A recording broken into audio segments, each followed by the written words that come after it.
You play with Anthony Edwards.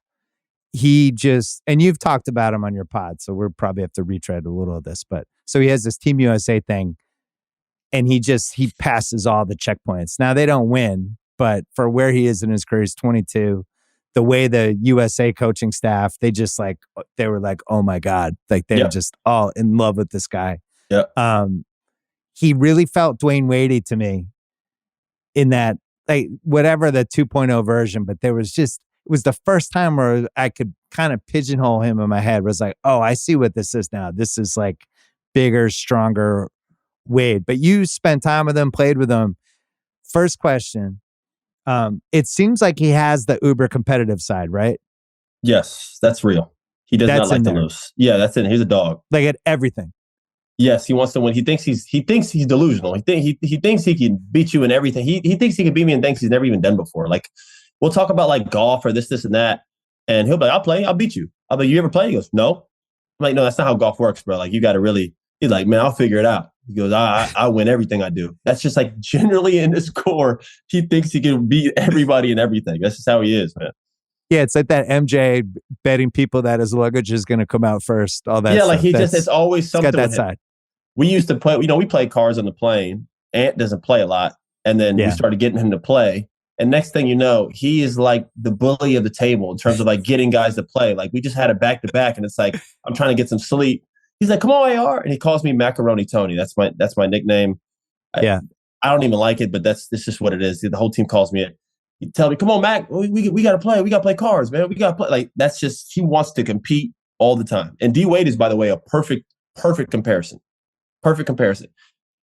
Did you ever see fear at any point with him on a basketball court? No, he's fearless. Even to the point where, like, sometimes it's too much. You know, like sometimes he like is so competitive, he'll force something. That's where like that was early Kobe. That was the early Kobe issue. He wanted it so badly. That's exactly. And that's where he's at right now. That's why this USA was great for him to go play and compete with other players. His growth right now, where D Wade really took that jump, is when he started dominating on both ends of the floor and learning how to channel his defense to where you pick up the best player at certain times, but still being a defensive, problem throughout a game. And then the fourth quarter, you guard the best player, like learning how to channel your energy without taking away from your offense, competing on both ends. D Wade did it. D Wade led this league in blocks. I don't even know how many years for guards. Like, Ant has that ability to go do these things and play make. So like that is what's going to take him from being like that second tier star. Right now, it's like if I got to be honest, if we're going off the past years, like you put Book, Tatum, that's like top tier guard. Yeah. He's right under that. I think Ant belongs in that conversation with those guys, but he has to do those other ones, those two other points. If he cleans that up, just like Tatum did. Tatum defended way better last year. You know what I mean? In the previous series, you know what I mean? So that's something that he has to do, and he can do. When Ant wants to, he's unbelievable on defense. He's insane.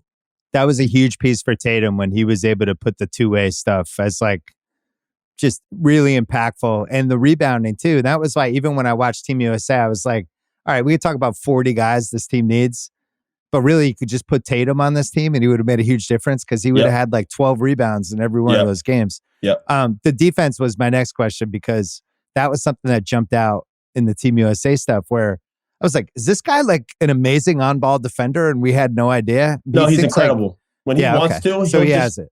He'll just channel it. Sometimes he'll pick a guy, and it's usually the best player in the team, like a star. If a star starts cooking, he'll come to the locker, to the huddle, and like coach will be talking. He'll be like, no, I got him. That shit done.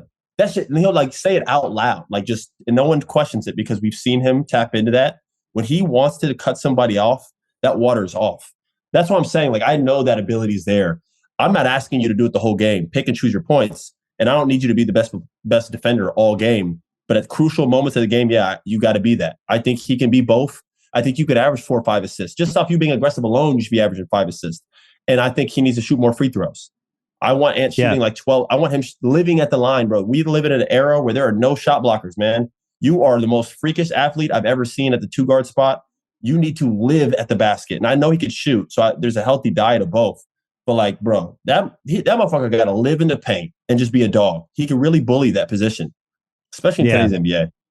Yeah. I'm with you, because you figure like the checkpoints of being a truly impactful, mattering superstar. And he's hit this first one. He's right? been this 22. Yeah, 20. Is he 22? I thought he was 22, right? Yeah.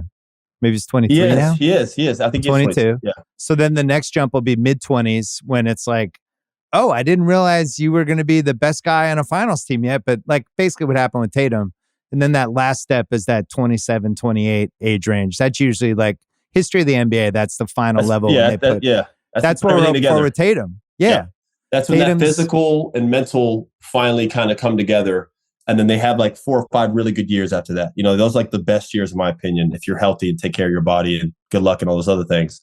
And that's where he has to get to. And he's been a hidden gem in Minnesota. Like everyone's talked about Ant, but him doing this USA thing, you got Kerr and Spo and like these other guys like, whoa. Okay. They know now. I knew he was good, but holy shit, this guy is like different than the other guys we got here.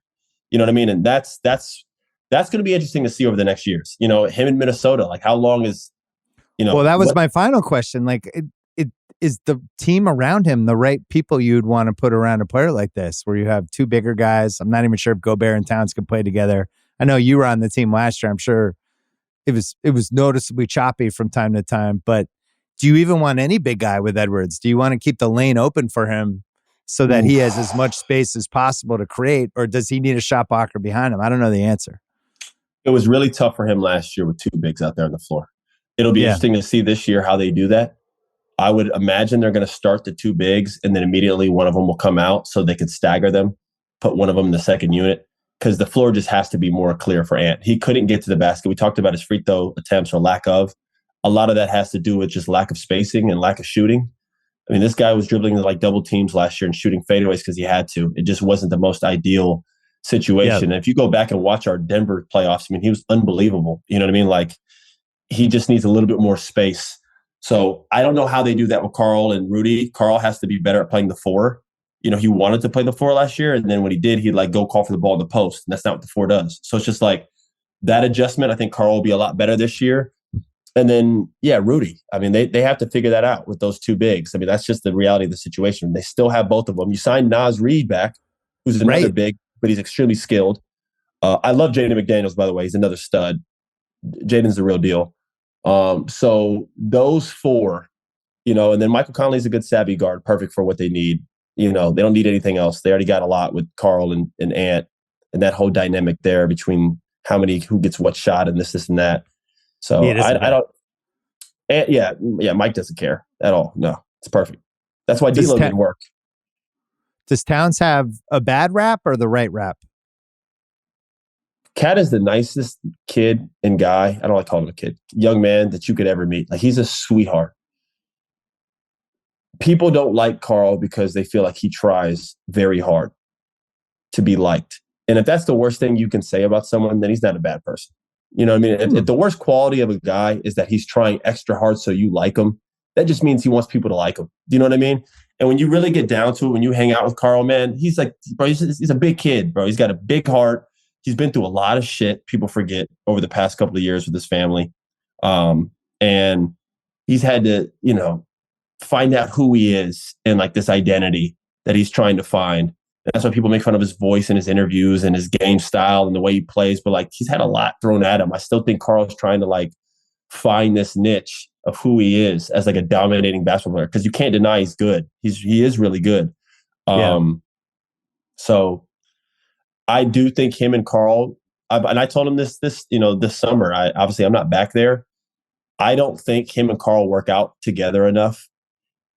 It's something that's like a lost art now. Like, everyone like you talk about Ant and Towns. Yeah, people don't do it. How you see film all the time of other players working out with other players. Why don't I don't ever see the 2 best players for a team is like locked in the gym. You'll see it here and there. Like, why aren't y'all working out all summer, doing handoffs and pick and rolls and like fine tuning this like relationship to where like when November comes, like, it ain't even a question. I got you, bro. I know what you like. I know where you shoot well. I know what spots you like, because I've been doing it with you all summer. I've seen what you made and missed. Like, that's just something that doesn't happen, especially when it's like the 2 best players are guards. Like, do you see what Jamal Murray and Jokic have going on?